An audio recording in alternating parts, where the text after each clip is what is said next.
गुरु प्यारी साध संगत जी, राधा स्वामी जी संगत जी। आज मैं संगत व्यास की ओर से 10 अक्टूबर को दिल्ली में जो कुछ हुआ उसका पूरा हाल आपसे साझा करने जा रहा हूं। आज का दिन सच में बहुत खास था और भावनाओं से भरा हुआ भी। सुबह से ही माहौल कुछ अलग था। स्टेज पर जब तक सद्गुरु महाराज नहीं पहुंचे थे तब तक बार बार यह घोषणा की जा रही थी कि बाबा जी और हुजूर जी थोड़ी ही देर में स्टेज पर आने वाले हैं। संगत के चेहरे पर उम्मीद की चमक साफ दिखाई दे रही थी। हर कोई अपनी निगाहें स्क्रीन और स्टेज की तरफ टिकाए बैठा था। घोषणा में यह भी बताया गया कि पाठी साहब के सत्संग के बाद बाबा जी और हुजूर जी संगत के सवाल जवाब लेंगे और उसके बाद बाबा जी हुजूर जी के साथ कार दर्शन देंगे। बस यही सुनकर संगत का उत्साह और बढ़ गया था। कार्यक्रम की शुरुआत में अंगदान पर एक छोटी सी प्रेरणादायक फिल्म दिखाई गई जिसमें पंकज कपूर जी की आवाज सुनकर सबका दिल छू गया। समय था ठीक 9:20 जब हुजूर जी स्टेज पर पधारे। जैसे ही हुजूर जी को देखा पूरा मैदान जयकारों से गूंज उठा। सबको लगा बस अब बाबा जी भी आने ही वाले हैं। हुजूर जी के पीछे छे पाठी साहब और सत्संगा जी स्टेज पर आए और संगत का ध्यान अब भी उसी उम्मीद पर टिका रहा कि शायद अगले ही पल बाबा जी भी आ जाएंगे। लेकिन आज कुछ अलग ही हुआ। बाबा जी ना तो स्टेज पर आए और ना ही ओपन कार्ड दर्शन के समय दर्शन दिए। पूरा कार्यक्रम आज हुजूर जी ने ही संभाला। उन्होंने बहुत ही शांत, गहरे और प्रेम से भरे शब्दों में संगत को संबोधित किया और सबसे सुंदर पल तब आया जब हुजूर जी ने अपनी मीठी आवाज में एक प्यारी गजल सुनाई जिसे सुनकर संगत की आंखें नम हो गईं। दिल्ली की हवा में आज एक अजीब सी खामोशी भी थी और एक आत्मिक सुकून भी। ऐसा लगा मानो बाबा जी भले ही सामने ना आए हों लेकिन उनकी मौजूदगी हर दिल में महसूस की जा सकती थी। संगत जी, यह अनुभव जितना भावनात्मक था उतना ही गहरा भी। कभी कभी सद्गुरु की रहमत सामने नहीं दिखती पर महसूस जरूर होती है। आज दिल्ली के सत्संग में वही एहसास हर एक हृदय में उतर गया। संगत जी, अब मैं आपको आगे बताने जा रहा हूं कि दिल्ली के इस पवित्र सत्संग की शुरुआत कैसे हुई। सबसे पहले जो शब्द गाया गया वह था, बिसर गई अब तात पर आई, और उस शब्द ने जैसे संगत के दिलों में शांति भर दी। इसके बाद दूसरा शब्द गाया गया, ऐसी कृपा मोहे पर करो, और उसकी मधुर धुन ने पूरे माहौल को भक्ति से भर दिया। उसके बाद पाठी साहब स्टेज पर आए और लगभग 30 मिनट तक सत्संग फरमाया। उनके वचनों में गहराई भी थी और विनम्रता भी। सत्संग के बाद 2 छोटे बच्चों ने बहुत सुंदर शब्द गाए जिन्हें सुनकर संगत भाव विभोर हो गई। उनकी मासूम आवाजों में ऐसी मिठास थी कि पल भर को सब कुछ थम सा गया। फिर शुरू हुआ सवाल जवाब का सिलसिला जिसका सभी को बेसब्री से इंतजार था। सबसे पहले एक भाई साहब खड़े हुए और बोले, हुजूर जी, मैं एक वकील हूं। कई बार लोग मुझसे कहते हैं कि मुझे बोलने का ढंग नहीं आता। मैं लोगों से सख्ती से बात करता हूं, जरूरत से ज्यादा पैसे लेता हूं और झूठ बोलता हूं। लेकिन सच कहूं तो मैं ऐसा नहीं हूं। फिर भी लोग मेरे बारे में गलत सोचते हैं। हुजूर जी ने मुस्कुराते हुए बड़े प्यार से उत्तर दिया, भाई साहब, इस संसार में ऐसा एक भी इंसान नहीं है जिसकी कोई आलोचना ना करता हो। 4 लोग अगर हमारे बारे में अच्छा कहेंगे तो 4 लोग बुरा भी कहेंगे। अब अगर हम दूसरों की बातों में उलझ कर बैठ जाएंगे तो फिर अपने कर्म कैसे करेंगे। हमें अपने काम को पूरी ईमानदारी से निभाना चाहिए क्योंकि आखिर में जवाब हमें मालिक को देना है, दुनिया वालों को नहीं। अपनी तरफ से नेक नियत रखो, अच्छा करते जाओ, बाकी सब मालिक पर छोड़ दो। हुजूर जी के यह शब्द सुनकर संगत एकदम शांत हो गई। ऐसा लगा जैसे हर दिल को उसने छू लिया हो। फिर एक और नौजवान उठा और बोला, हुजूर जी, और यहीं से एक नया सवाल जवाब का द्वार शुरू हुआ जो संगत के दिलों में गहराई तक उतर गया। संगत जी, अब मैं आपको आगे सुनाने जा रहा हूं कि आज के सवाल जवाब सत्र में एक बहुत ही प्यारा और भावनात्मक पल कैसे आया।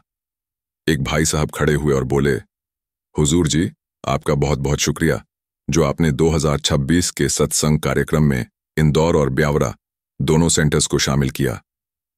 मैं मध्य प्रदेश से आया हूं और इस बात की मुझे बहुत खुशी है। लेकिन हुजूर जी, मेरी एक छोटी सी विनती है, आप हमारे छोटे से सेंटर शाहजहांपुर में भी कृपा करके पधारिए। ये सुनकर हुजूर जी मुस्कुराए और हंसते हुए बोले, बेटा, फिर तो बाबा जी को 2-3 बाबा और रखने पड़ेंगे क्योंकि सेंटर इतने ज्यादा हैं कि मैं और बाबा जी हर जगह नहीं जा सकते। संगत में हंसी की हल्की सी लहर दौड़ गई, लेकिन उस भाई साहब ने बड़े स्नेह से कहा, हुजूर जी, हमारा सेंटर इंदौर और ब्यावरा के बीच में ही पड़ता है। अगर आप कृपा करके वहां से होकर जाएंगे तो हमारी बहुत बड़ी अरदास पूरी हो जाएगी। हुजूर जी ने मुस्कुराते हुए सिर हिलाया और हाँ में इशारा कर दिया। उस पल संगत के चेहरों पर जो संतोष था वो शब्दों में बयान नहीं किया जा सकता। फिर एक युवती खड़ी हुई और बोली, हुजूर जी, मैं सेवा करने यहां आई थी। आपकी कृपा से मैंने सेवा की पर्ची डाली और मेरा नंबर भी निकल आया, लेकिन उसी वक्त याद आया कि मैं आधार कार्ड लाना भूल गई हूं। फिर भी उन्होंने मेरी सेवा बैच पर ही मुझे सवाल पूछने का मौका दे दिया। इसके लिए आपका दिल से शुक्रिया। उसके बाद उस लड़की ने थोड़ा रुक कर कहा, हुजूर जी, मैं बहुत डरती हूं। मैंने 2024 में शब्द का ऑडिशन दिया था और उस साल 2 बार प्रयास किया था। वो बोलते बोलते भावुक हो गई।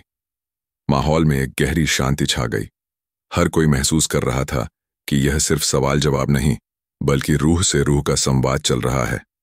संगत जी, उस लड़की ने आगे कहा, हुजूर जी, मैंने 2044 में 2 बार शब्द का ऑडिशन दिया था, लेकिन दोनों बार मैं असफल हो गई। अब मेरे अंदर आत्मविश्वास नहीं बचा है।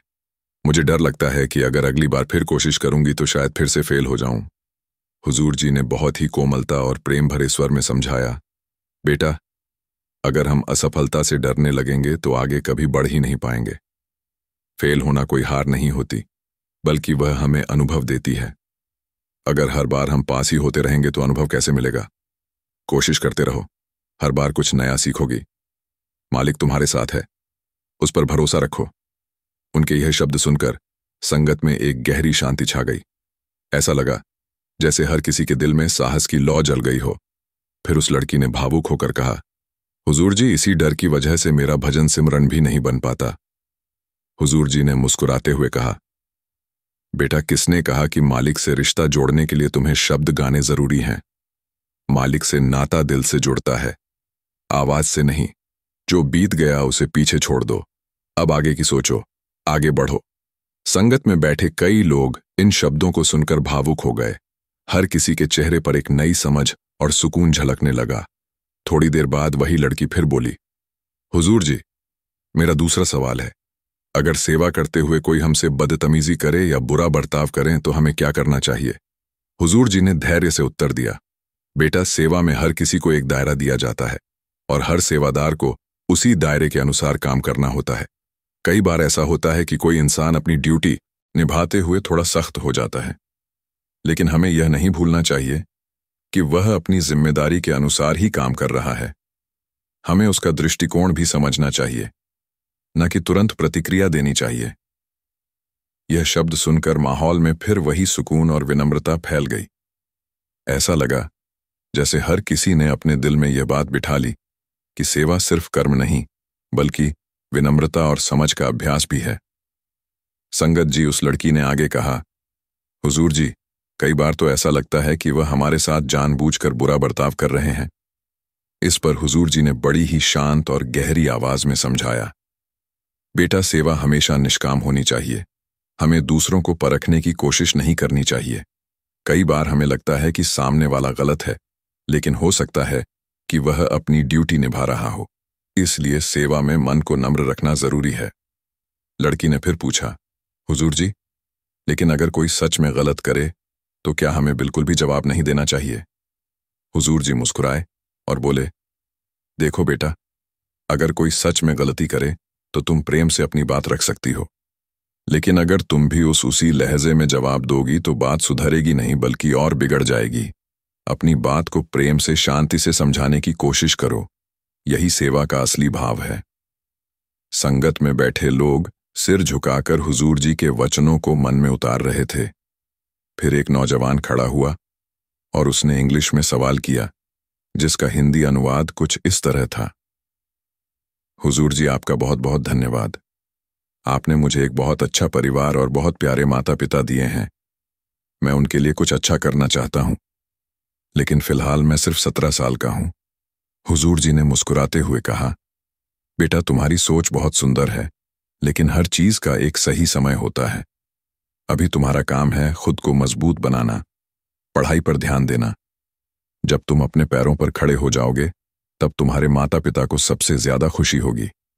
अभी तुम्हारी सबसे बड़ी सेवा यही है कि तुम मेहनत करो और अपने जीवन को बेहतर बनाओ। इसके बाद उस लड़के ने बड़ी श्रद्धा से पलटू साहब का एक शब्द गाया। साहब क्या करें? साहब तेरे पास पूरा मैदान उस शब्द की गूंज से भर गया। माहौल एकदम भावनात्मक हो गया, जैसे हर रूह उस शब्द के अर्थ में डूब गई हो। फिर एक भाई साहब खड़े हुए और बोले, हुजूर जी, आज का दिन मेरी जिंदगी का सबसे किस्मत वाला दिन है। आज मुझे आपसे बात करने का मौका मिला।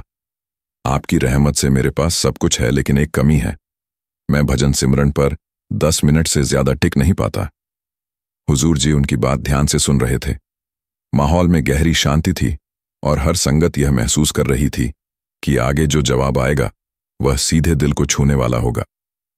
संगत जी, जब उस भाई साहब ने कहा कि वह भजन सिमरन पर 10 मिनट से ज्यादा नहीं बैठ पाते, तो हुजूर जी ने मुस्कुराते हुए बहुत ही प्यारे अंदाज में कहा, अरे भाई, 10 मिनट भी क्यों बैठते हो?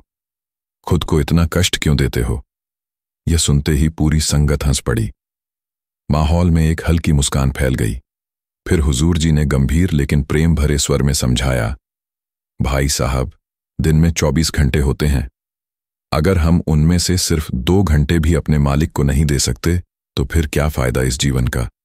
मोबाइल पर फिल्मों में गपशप में हम कितने घंटे बिता देते हैं, लेकिन जब बात भजन सिमरन की आती है तो 10 मिनट भी नहीं टिक पाते।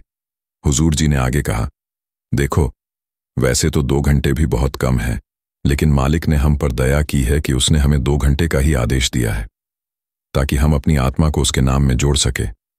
मगर अफसोस, हम वो 2 घंटे भी पूरे दिल से नहीं दे पाते।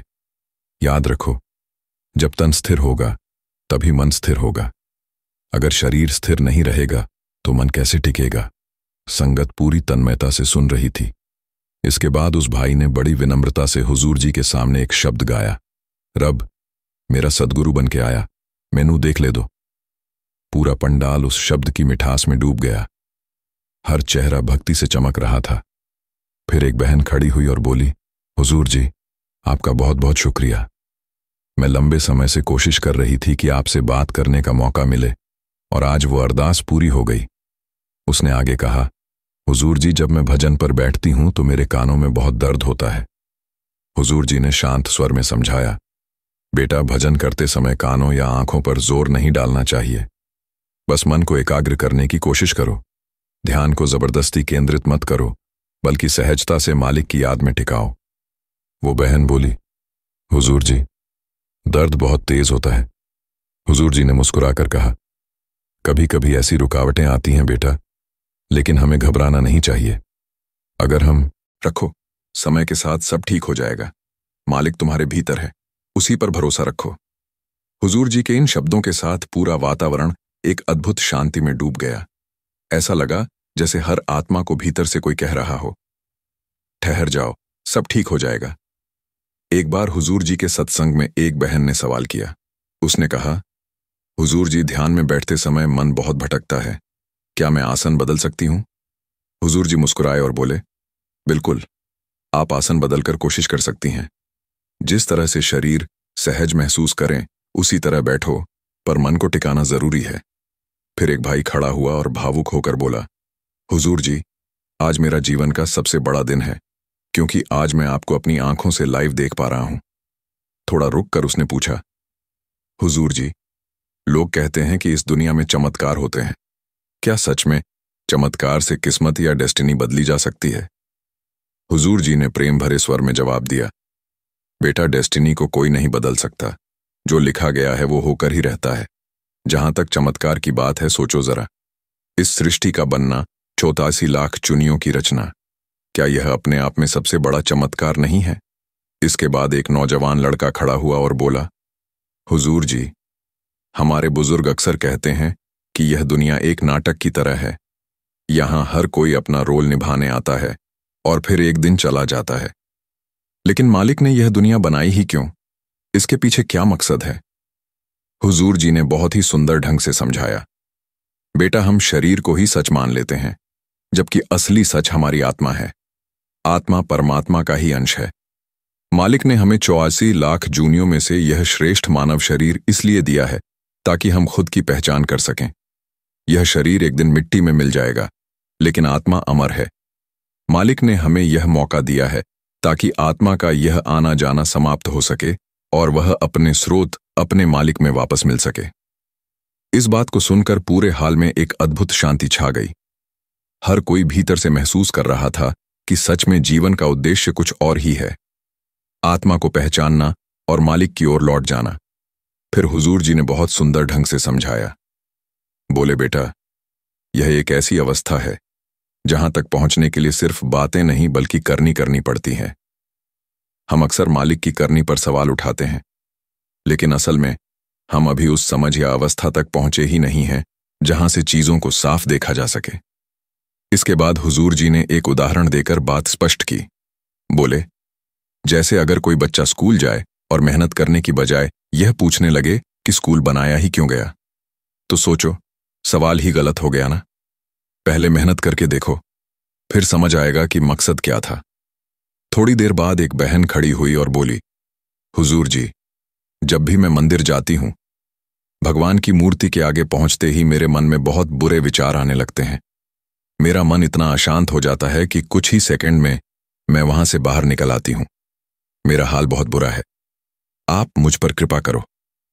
हुजूर जी ने प्रेम से कहा, बीबी जी, पहले यह समझिए कि मंदिर किसे कहते हैं। असली मंदिर हमारे अंदर है। बाहर जो मंदिर बने हैं वह तो प्रतीक हैं, लेकिन मालिक तो हमारे भीतर वास करता है। समस्या बाहर नहीं, हमारे मन के भीतर है। जब बुरे विचार आते हैं तो जरूरत मन को काबू में रखने की होती है। वो बहन बोली, हुजूर जी, यह मेरे बस की बात नहीं है। तो हुजूर जी मुस्कुराए और बोले, बीबी जी, मन आपका है तो उसे संभालना भी आपको ही पड़ेगा। कोई और आपके मन को कंट्रोल नहीं कर सकता। याद रखिए, मन की असली हालत यह नहीं थी जो आज है। मन तो ज्योत स्वरूप है। अपने मूल को पहचानो। फिर हुजूर जी ने आगे कहा, भजन सिमरन ही एकमात्र रास्ता है जिससे मन पर काबू पाया जा सकता है। लेकिन दिक्कत यह है कि हम भजन सिमरन में बैठते ही नहीं और फिर उम्मीद करते हैं कि मन अपने आप शांत हो जाए। जब तक अभ्यास नहीं करेंगे, मन कभी स्थिर नहीं होगा। हुजूर जी की यह बात सुनकर सत्संग में एक गहरी शांति फैल गई। हर किसी के भीतर यह बात उतर गई कि असली युद्ध बाहर नहीं, अपने ही मन के भीतर लड़ा जाना है। हुजूर जी ने बहुत ही सहजता से समझाया, बेटा, कोशिश यह होनी चाहिए कि मन हमारा गुलाम बन जाए, न कि हम उसके। जब तक मन हमें चलाता रहेगा, हम मालिक तक नहीं पहुंच पाएंगे। तभी एक नौजवान खड़ा हुआ और बोला, हुजूर जी, जिनकी उम्र 22 साल से कम है वो भक्ति कैसे करें? हुजूर जी ने मुस्कुराते हुए कहा, बेटा, उम्र कोई मायने नहीं रखती। जो मालिक से जुड़ना चाहता है उसके लिए कोई उम्र छोटी नहीं होती। तुम्हें रोज आधा घंटा एकांत में बैठने की आदत डालनी चाहिए। उस आधे घंटे के दौरान मन को पूरी तरह खाली रखने की कोशिश करो। जब मन शांत होता है तभी हमारी नींव मजबूत होती है। और याद रखो, जैसा मैंने अभी थोड़ी देर पहले कहा था, तन स्थिर तो मन स्थिर। अगर शरीर को आधे घंटे तक एक आसन में स्थिर रख सको तो धीरे धीरे मन भी शांत होना शुरू हो जाएगा। यही अभ्यास तुम्हारी आध्यात्मिक नियम को मजबूत करेगा। उस लड़के ने अगला सवाल किया, हुजूर जी, कभी कभी हमसे गलत फैसले हो जाते हैं, तो उस वक्त क्या करना चाहिए? हुजूर जी ने बड़ी करुणा से उत्तर दिया, बेटा, यहां जितने भी बैठे हैं, कोई भी ऐसा नहीं है जिसने कभी गलत फैसला ना लिया हो। गलत फैसले जिंदगी का हिस्सा हैं, लेकिन जरूरी यह है कि हम उनसे सीखें। हर गलती हमें कुछ सिखाती है, लेकिन कुछ फैसले ऐसे होते हैं जिन्हें बहुत सोच समझ कर लेना चाहिए, जैसे धर्म, रिश्ते, सेहत और सत्संग से जुड़ी बातें। इन 3-4 चीजों में हमें कभी जल्दबाजी नहीं करनी चाहिए। बाकी हर अनुभव से सीखना ही आगे बढ़ने की निशानी है। इतने में एक लड़की खड़ी हुई और बोली, हुजूर जी, आज का दिन मेरे लिए सबसे बड़ा तोहफा बन गया है। आज मेरा बर्थडे है और आज मुझे आपसे बात करने का मौका मिला है। मैं आपसे सवाल पूछने आई थी, लेकिन जैसे ही मैंने आपको देखा मैं सारे सवाल भूल गई। समझ नहीं आ रहा कि क्या कहूं। फिर उसने भावुक होकर कहा, हुजूर जी, मैं बस इतना चाहती हूं कि एक दिन मेरे पापा को मुझ पर गर्व हो। हुजूर जी ने बड़ी नम्रता से मुस्कुराते हुए कहा, बेटी, जिस दिन तुम मालिक के रास्ते पर चलने लगोगी उसी दिन तुम्हारे माता पिता को सबसे ज्यादा गर्व महसूस होगा, क्योंकि असली सफलता वही है जब हमारी जिंदगी मालिक की मर्जी के मुताबिक चलने लगे। सत्संग हॉल में उस समय ऐसी शांति छा गई जैसे हर शब्द सीधे दिल में उतर गया हो। हर चेहरा संतोष और श्रद्धा से भरा हुआ था। संगत जी, एक भाई ने भावुक होकर पूछा, हुजूर जी, उसके लिए मैं क्या करूं? हुजूर जी ने बड़ी सहजता और प्रेम से समझाया, बेटा, सबसे पहले अपने माता पिता की बात मानो, उनकी सेवा करो और अपनी जिंदगी में खुद को मजबूत बनाओ। जब तुम अपने पैरों पर खड़े होकर दिखाओगे तभी उन्हें सच्चा गर्व महसूस होगा। थोड़ी देर बाद एक लड़की खड़ी हुई और बोली, हुजूर जी, मैं रोज शाम को आपकी और बाबा जी की तस्वीर के सामने शब्द गाती हूं। क्या आप सच में सुनते हैं? हुजूर जी मुस्कुराए और बोले, हाँ, बिल्कुल सुनते हैं। बीबियों की बात को कोई भला कैसे इग्नोर कर सकता है? यह सुनकर पूरी संगत हंसी में डूब गई। माहौल बहुत ही प्यारा और हल्का हो गया। फिर हुजूर जी ने बहुत सुंदर गजल सुनाई।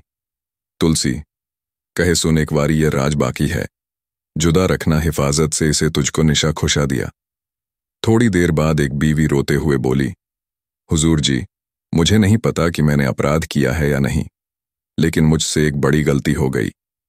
एक नवजात बच्चे के कान में मैंने नाम का शब्द बोल दिया और तब से मेरा भजन नहीं बन रहा। मैं बहुत परेशान हूं। आप ही कृपा करो, मुझे माफ कर दो। हुजूर जी ने बड़े प्यार से कहा, बीबी जी, जो गलती हो गई उससे सीख लेकर आगे बढ़ो। अगर तुम उसी बात में उलझी रहोगी तो भजन कभी नहीं बनेगा। जो हुआ उसे पीछे छोड़ दो और आगे की तरफ ध्यान लगाओ। फिर वही बीवी बोले, हुजूर जी, आप मुझे सचखंड जरूर लेकर जाइए। हुजूर जी ने शांत और करुणामय स्वर में कहा, बीबी जी, बेटा, मालिक सबको लेने आता है। किसी की चिंता मत करो, मालिक अपनी इच्छा अनुसार सबको ले जाएगा। संगत में उस समय एक अद्भुत शांति फैल गई। ऐसा लगा कि हर शब्द सीधे दिल को छू गया। संगत जी, हुजूर जी ने बड़े प्रेम और सहजता से कहा, हमारा काम सिर्फ अपनी ड्यूटी पूरी करना है। आगे मालिक जो करेगा वही सही करेगा। हमें बस अपने हिस्से का काम ईमानदारी से करना है। इसके बाद एक लड़की खड़ी हुई और बोली, हुजूर जी, मेरा कोई सवाल नहीं है। मैं तो बस यही कहना चाहती हूं, शुक्र है, शुक्र है, शुक्र है। हुजूर जी ने मुस्कुराते हुए सिर हिलाया और वह लड़की अपने स्थान पर बैठ गई। कुछ देर बाद 2-3 लोगों ने एक ही तरह का सवाल पूछा, हुजूर जी, भजन सिमरन के समय मैं अपने आसन में ठीक से नहीं बैठ पाता, क्या करना चाहिए? हुजूर जी ने समझाया, कोई बात नहीं, अगर आप पूरी तरह चौकड़ी में नहीं बैठ सकते तो आसन बदल सकते हो। आराम से बैठो, मन स्थिर होने की कोशिश करो। भजन सिमरन का मकसद मन को शांत करना है, ना कि शरीर को मजबूर करना। फिर एक बहन ने सवाल किया, हुजूर जी, क्या नाम दान के बिना भी मुक्ति संभव है? हुजूर जी ने स्पष्टता से कहा, बेटा, नाम के बिना मुक्ति संभव नहीं है। नाम से ही आत्मा मालिक के साथ जुड़ती है, बाकी सब कुछ सिर्फ अभ्यास है। फिर वही बहन बोली, हुजूर जी, बाबा जी से कहना कि उनके बच्चे उन्हें याद कर रहे हैं। हुजूर जी ने मुस्कुराते हुए हाँ में सिर हिलाया। इसके बाद एक भाई खड़ा हुआ और बोला, हुजूर जी, मन में बहुत हलचल रहती है, किसी भी काम में मन नहीं लगता, ऐसा क्यों होता है? हुजूर जी ने समझाया, भाई साहब, मन हमारा है, इसलिए उसे काबू भी हमें ही करना होगा। मन को हम जहां लगाएंगे वहीं वह टिकेगा। लेकिन आज हम मन के कहने पर चलते हैं। जब मन मालिक की ओर टिक जाएगा तब हर काम में सहजता और स्थिरता आएगी। संगत में उस समय एक अद्भुत शांति छा गई और हर व्यक्ति अपने मन की अवस्था पर गहन ध्यान करने लगा। संगत जी, हुजूर जी ने समझाया, जब हम मन को काबू में नहीं रखते तो हम दुखी होते हैं। जैसा कबीर साहब ने कहा है, कबीरा मन तो एक है, भावे जहां लगाए, भावे गुण की भक्ति करे, भावे विष कमाए। मन एक है, उसे जहां लगाओगे वही फल मिलेगा। चाहे भक्ति करो या सांसारिक काम, परिणाम वही रहेगा। तभी एक भाई ने भावुक होकर कहा, हुजूर जी, मैंने सुना है कि संत मन को धो देते हैं, तो आप मेरे मन को धो दें। हुजूर जी मुस्कुराए और बोले, भाई, हमारी ड्यूटी हमें ही निभानी होगी। जैसे जैसे तुम भजन सिमरन करोगे, मन धीरे धीरे शुद्ध होता जाएगा। इसमें कोई भी संत सीधे हस्तक्षेप नहीं कर सकता। संत सिर्फ तरीका और मार्ग दिखा सकते हैं, मेहनत करनी तुम्हें ही होगी। फिर एक नौजवान खड़ा हुआ और पूछा, हुजूर जी, आप सत्संग में कहते हैं कि 5 विकार पहले से ही थे और अब छठा विकार मोबाइल भी आ गया है। यह कैसे संभाले? हुजूर जी ने गंभीरता से कहा, हाँ, बिल्कुल, मोबाइल भी एक विकार ही है। अगर हम इसका उपयोग गलत तरीके से करेंगे और दिन के 15-16 घंटे में से 7-8 घंटे मोबाइल को देंगे, तो बाकी जिंदगी के काम हम कब करेंगे? लड़का फिर बोला, हुजूर जी, हम कैसे संतुलन बनाएं? हुजूर जी ने मुस्कुराते हुए कहा, बेटा, यह पूरी तरह हमारे हाथ में है। हमें मोबाइल के साथ साथ अपने हर काम का संतुलन बनाना होगा। टाइम टेबल बनाओ, अपने समय का सही उपयोग करो। जब हम अपने समय और ध्यान का सही नियोजन करेंगे, तभी मन पर भी काबू पाया जा सकता है। इस बात को सुनकर संगत के सभी लोग अपने मन और समय के महत्व पर गहरी सोच में डूब गए। संगत जी एक भाई खड़ा हुआ और बोला, हुजूर जी, मेरे माँ बाप बहुत अच्छे हैं। मैं उनके लिए कुछ ऐसा करना चाहता हूं कि अपनी उम्र भी मैं उन्हें दे सकूं। हुजूर जी मुस्कुराए और बोले, बेटा, तुम्हारी सोच बहुत अच्छी है। फिर हुजूर जी ने समझाया, बेटा, मालिक के बाद हम अपने माँ बाप के ही कर्जदार होते हैं। उनका कर्ज हम पूरी तरह उतार नहीं सकते, लेकिन हम अपने पैरों पर खड़े होकर उनकी सेवा करके उन्हें खुशी दे सकते हैं।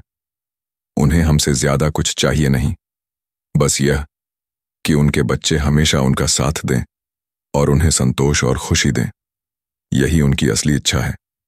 उसी भाई ने आगे कहा, हुजूर जी, कभी कभी माँ बाप हमसे बहुत उम्मीद रख लेते हैं और हम उस उम्मीद पर खरे नहीं उतर पाते। फिर मैं दुखी हो जाता हूं। हुजूर जी ने बहुत प्यार से समझाया, बेटा, ऐसा कुछ नहीं है। हमें बस अपनी तरफ से ईमानदारी दिखानी चाहिए। अपने कर्तव्य को पूरी निष्ठा से निभाओ। उदाहरण के तौर पर मान लो तुम्हारे 90% नंबर आए और तुम्हारे दोस्त के 33% नंबर। क्या इसका मतलब है कि तुम दुखी रहो? ऐसा नहीं है। हमें बस अपने प्रयास पर ध्यान देना चाहिए। दूसरों से तुलना करके खुद को परेशान नहीं करना चाहिए। इस समझाने के बाद संगत में एक गहरी शांति छा गई। हर व्यक्ति ने अपने कर्तव्य और ईमानदारी की अहमियत को महसूस किया। संगत जी हुजूर जी ने समझाया, बेटा, यह सब नजरिए की बात है। 90% भी कम नहीं होते। हर व्यक्ति की अपनी सोच और दृष्टिकोण होती है।